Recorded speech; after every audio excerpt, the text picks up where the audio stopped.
अभी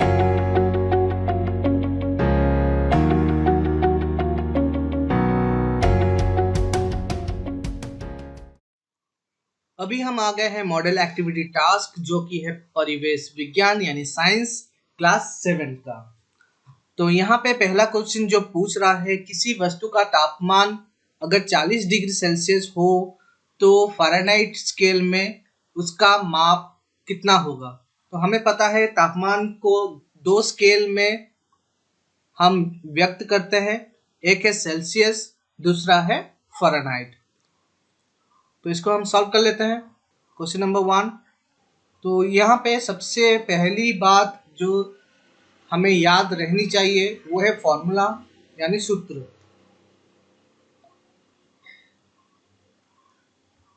तो सूत्र, दो सूत्र है, या तो आप फ़ारेनहाइट से सेल्सियस में कन्वर्ट करें या फिर सेल्सियस से फ़ारेनहाइट में कन्वर्ट करें।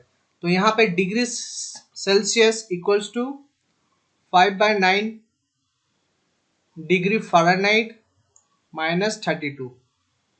ये फ़ारेनहाइट से सेल्सियस में चेंज करने के लिए फॉर्मूला है। दूसरा फॉर्मूला है डिग्री फ़ारेनहाइट इक्वल्स टू 5/9 को उल्टा लिखा जाएगा 9/5 डिग्री सेल्सियस प्लस 32।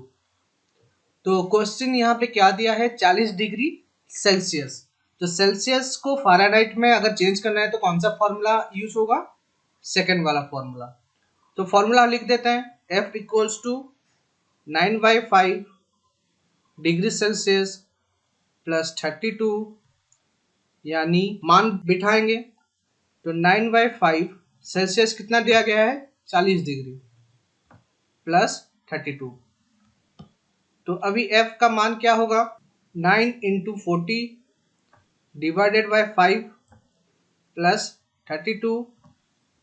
फिर आगे F इक्वल्स टू, इन दोनों को जब हम गुणा करेंगे तो आएगा 360 डिवाइडेड बाय 5 प्लस 32।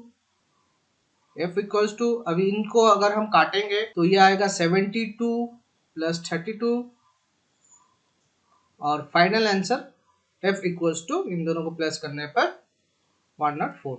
अगर आप और भी आसानी से करना चाहें तो यहाँ पे देखिए, ये वाला स्टेप में मैं लिख लेता हूँ फिर से, 9/5 40 प्लस 32।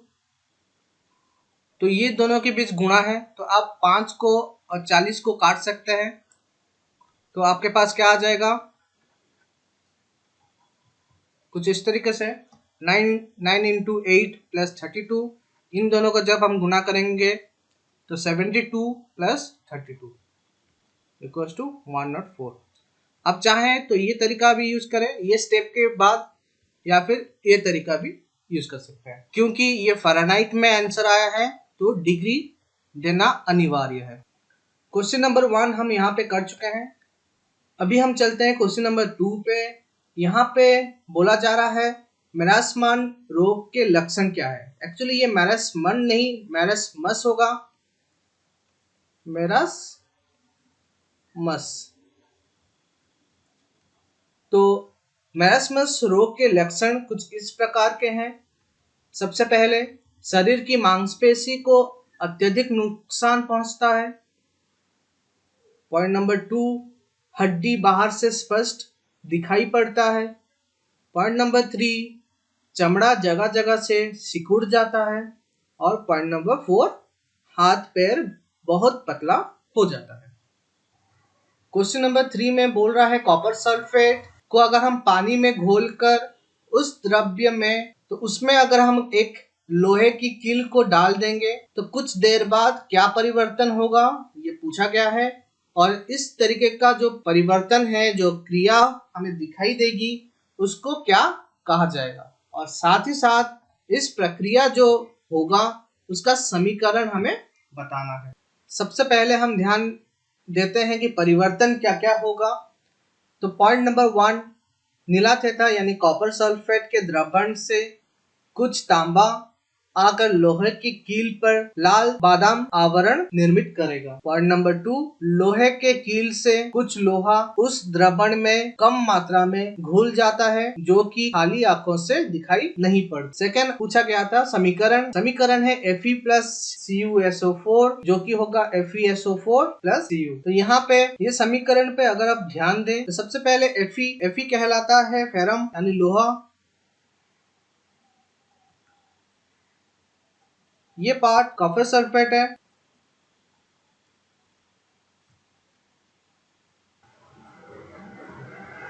ये होगा ferrous sulphate.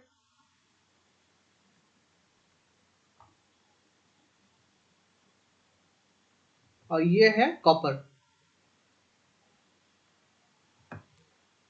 Copper sulphate blue colour का होता है।